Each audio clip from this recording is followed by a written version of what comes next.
He smirked, expecting an easy win. A teenage girl against a top attorney? Ridiculous. But when she stood and said, "Objection, Your Honor," the courtroom went silent. What she revealed next left everyone speechless. But let's start from the beginning. The courtroom, though not packed with reporters or flashing cameras, held an unmistakable tension. People shifted in their seats, whispering to one another, some shaking their heads in disbelief. This wasn't a murder trial or a corporate scandal, yet the sheer absurdity of the situation had made it impossible to ignore. At the center of it all sat Amber White, 16, barely old enough to drive, now defending herself in a case that could determine the financial ruin of her family. On the other side of the courtroom, Richard Caldwell leaned back in his chair, adjusting the cuffs of his pristine navy blue suit. A senior attorney from Hudson & Stein, a law firm known for its cutthroat tactics and corporate ruthlessness, he exuded confidence. To him, this was a routine case, a formality. His firm had sued countless families before, leveraging legal loopholes to squeeze money out of those too overwhelmed, or too uninformed, to fight back. Amber's mother, a single parent juggling 2 jobs, had been cornered by a 3-year-old medical bill that had spiraled out of control due to clerical errors. Fees, penalties, and compounding interest had transformed a manageable debt into something insurmountable. But the real kicker? The debt had been placed in Amber's name. A legal technicality. A loophole the firm had exploited to ensure collection, knowing full well that a teenage girl wouldn't fight back. Except Amber did fight back. With no money for a lawyer and no legal aid available, she had spent months in the public library, poring over case law, memorizing court procedures, and preparing her defense. What she lacked in formal education, she made up for in sheer determination. The audience, a mix of law students, court regulars, and a few curious bystanders, watched with a mixture of amusement and pity. A teenager against one of the most feared legal minds in the city? This was going to be a bloodbath. Caldwell rose smoothly, his voice filled with the practiced authority of a man who had stood in courtrooms like this 1,000 times before. "Your Honor, let's be reasonable," he said, his tone laced with polite condescension. "This is a waste of the court's time. Miss White is not a trained legal professional. We move for immediate summary judgment." It was a strategy designed to crush any resistance before it could even begin. If the judge ruled in his favor now, there would be no trial, just a swift, uncontested verdict against Amber's family. He expected silence, hesitation, maybe a pleading look toward the judge. Instead, Amber stood. "Objection, Your Honor." Her voice was clear, steady, loud enough to carry across the entire courtroom. The room fell silent. Caldwell's smirk faded slightly. He had expected a nervous protest, maybe a desperate plea. But what she said next made him pause. Under Rule 56 of the Federal Rules of Civil Procedure, summary judgment requires that there be no genuine dispute of material fact. She held up a stack of papers. "And I assure you, there is a major dispute here." A ripple of murmurs spread through the courtroom. The judge, an older woman with a sharp, assessing gaze, leaned forward slightly. "Miss White, are you saying you're prepared to argue this case?" Amber's eyes locked onto hers. "Yes, Your Honor, and I intend to prove that this lawsuit is not only baseless, but a deliberate attempt at exploiting legal loopholes to extort money from my family." This time, the murmurs grew louder. Even the court stenographer paused for half a second before continuing. The judge tapped her gavel lightly. "Proceed." And just like that, the trial began. The shift in the courtroom was almost palpable. Caldwell, who had walked in exuding confidence, was now forced into a defensive stance. A rare sight for a man who had built a career steamrolling over cases like this. His opening argument had been smooth, polished, textbook litigation, designed to make the jury see this case as nothing more than a matter of financial obligation. But now, in the span of minutes, that carefully crafted foundation had started to crack. Amber had done something he hadn't anticipated. She had come prepared. The jury, initially indifferent, was now engaged. Some leaned forward, their expressions no longer passive but curious, intrigued. A few exchanged glances as if to say, "Is she actually holding her ground?" Even the judge, usually a figure of neutrality, was reading the document Amber had handed over with an expression that didn't bode well for Caldwell. Still, he wasn't going to let a teenager shake him. Not publicly. He straightened, adjusting his tie with deliberate calm, and picked up the document Amber had submitted. "Miss White," he began, his voice smooth but noticeably tighter. "This email, how exactly did you obtain it?" Amber didn't blink. "It was part of the discovery process in a consumer protection lawsuit filed against Hudson & Stein last year. Since the firm settled out of court, the documents were made public." A few quiet murmurs rippled through the audience. Caldwell knew that case, knew it too well. It had nearly brought federal scrutiny onto the firm. He had assumed it was buried, forgotten, yet here it was, being resurrected in the worst possible setting. He sighed, shifting tactics. "Your Honor," he said, turning toward the judge, "we object to this document being used as evidence. It is irrelevant to the specifics of this case." Before the judge could respond, Amber's voice cut through the air, clear and unshaken. "Your Honor, this document is entirely relevant. It directly proves that Hudson & Stein engaged in a pattern of targeting minors through unethical legal maneuvers. It shows intent." The judge raised an eyebrow, but didn't dismiss the document. Instead, she turned her gaze to Caldwell. "Mr. Caldwell, I'll allow you to respond, but be aware that this court does not look kindly on firms that exploit legal gray areas for financial gain." Caldwell clenched his jaw. His reputation wasn't on trial here. Or was it? He pivoted. "Miss White," he said, his voice growing sharper, "you are clearly well-read, and I commend your effort. But you are twisting context. Hudson & Stein follows legal procedures, and this email does not prove any wrongdoing in your specific case." Amber's response was instantaneous. "Perhaps not on its own, but combined with Exhibit B, it does." Caldwell stilled. Amber reached into her neatly stacked documents and slid another file across the table. "Your Honor, this is a court transcript from 2019, Hudson & Stein v. Gonzalez. In this case, your firm attempted to hold another teenager financially responsible for a parental debt under the same justification you're using today." The judge flipped through the file, her face hardening. Amber kept going. "That case was dismissed, and the judge's ruling was clear. Shifting debt to a minor without clear, informed consent from a legal guardian is not only unethical, but also a potential violation of the Fair Debt Collection Practices Act." Silence. For the first time, Caldwell looked rattled. Amber wasn't just arguing. She was building a case. Methodically. Relentlessly. Piece by piece, she was cornering him the way he had done to countless defendants before. Caldwell took a slow breath, choosing his next words carefully. "Miss White, do you know how many cases we handle in a year? Comparing one dismissed case to yours is hardly a legal precedent." Amber didn't hesitate.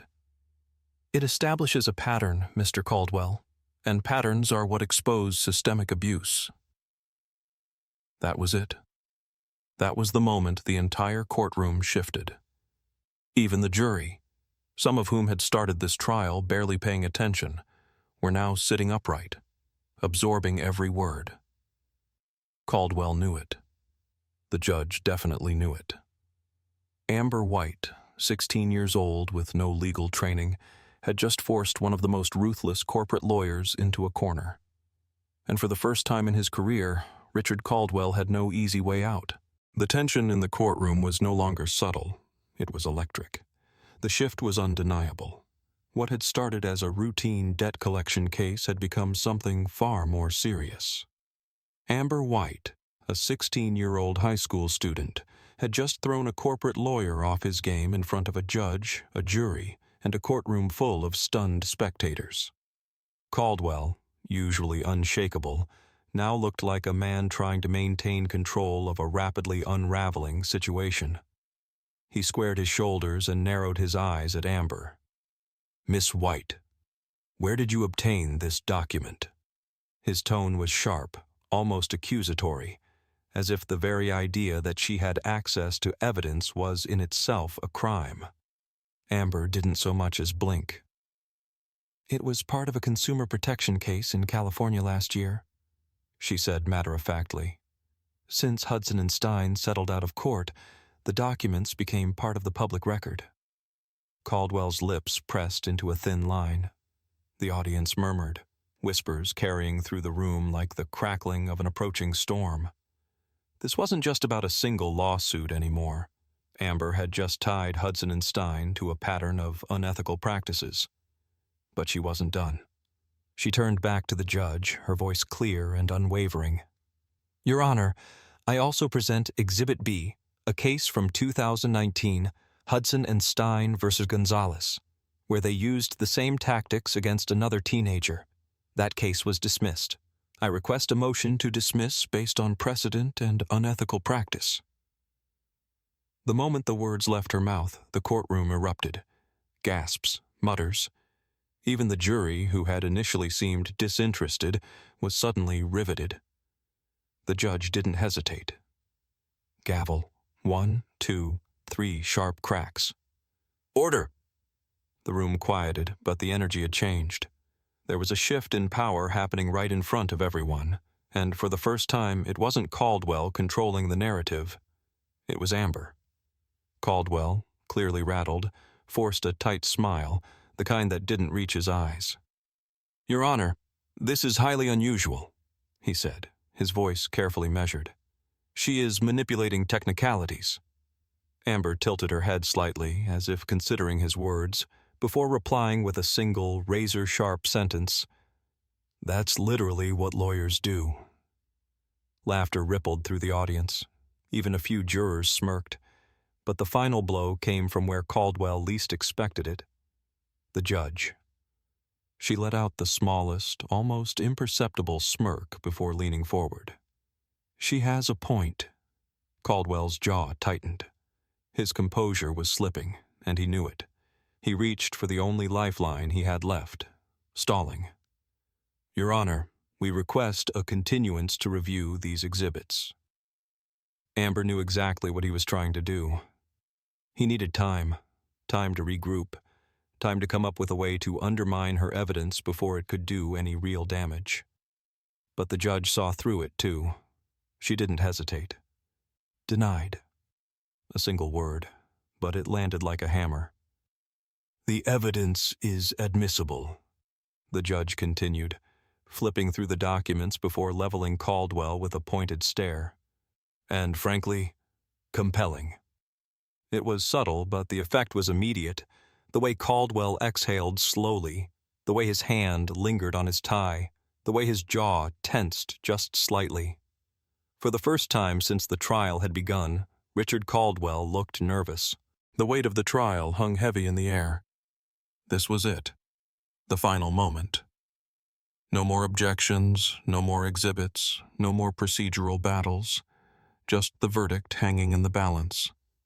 Richard Caldwell stood first. Even now, with his case crumbling around him, he refused to show weakness. He straightened his suit, adjusted his tie, and strode toward the jury with the practiced confidence of a man who had done this 1,000 times before. At the end of the day, a debt is a debt.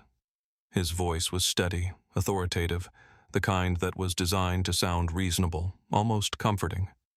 We cannot allow technicalities to erase financial responsibility. If we do, it sets a dangerous precedent. He was doubling down, ignoring the ethical implications, ignoring the precedents Amber had exposed, ignoring the fact that the judge had already denied his motions. His words weren't meant to argue the facts anymore. They were meant to remind the jury of the world as he saw it, one where powerful institutions made the rules, and the rest simply had to follow them. But the courtroom wasn't the same as when this trial had begun. The jury was no longer just listening. They were thinking, calculating, questioning, and so was the judge. Caldwell finished his statement with a measured nod, then returned to his seat, his face unreadable.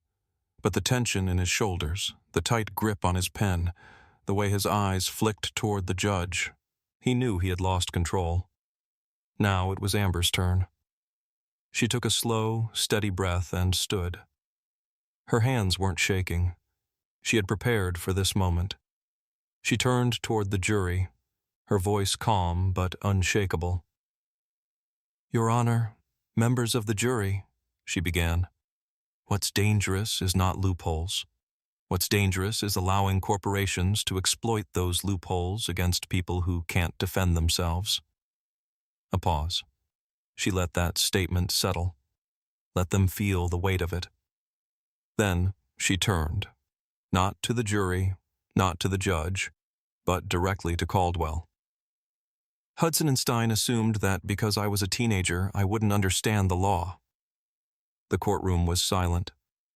She took a step closer. "But I did." The words hit like a hammer. She let her gaze sweep over the jury, then the audience, locking eyes with as many people as possible. "And that should make everyone here wonder, how many other families have been tricked this way?" A single question, but it carried the weight of every case Hudson and Stein had ever buried. Caldwell didn't move. He didn't blink. He had nothing left to say.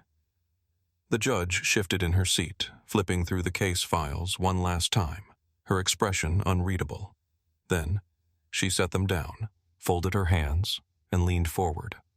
In the case of Hudson and Stein v. White, the court rules in favor of the defendant. Silence. Not because no one had expected it, but because the weight of those words took a moment to fully register.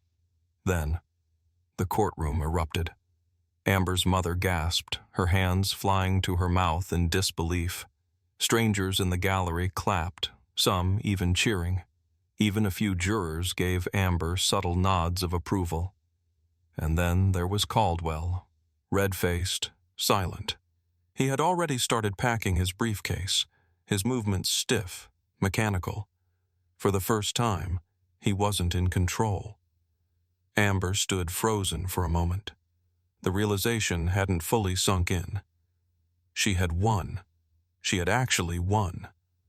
The judge gave her a small smile, her voice softer now. "Miss White, I suggest you consider law school." Amber let out a shaky breath. Then, slowly, she smiled back. "I'll think about it, Your Honor." And with that, the doors of the courtroom opened. Amber White stepped out, not just as a teenager who shocked the court, but as a symbol, a reminder that even the most powerful institutions could be challenged. Because sometimes, knowing your rights is the most powerful weapon of all.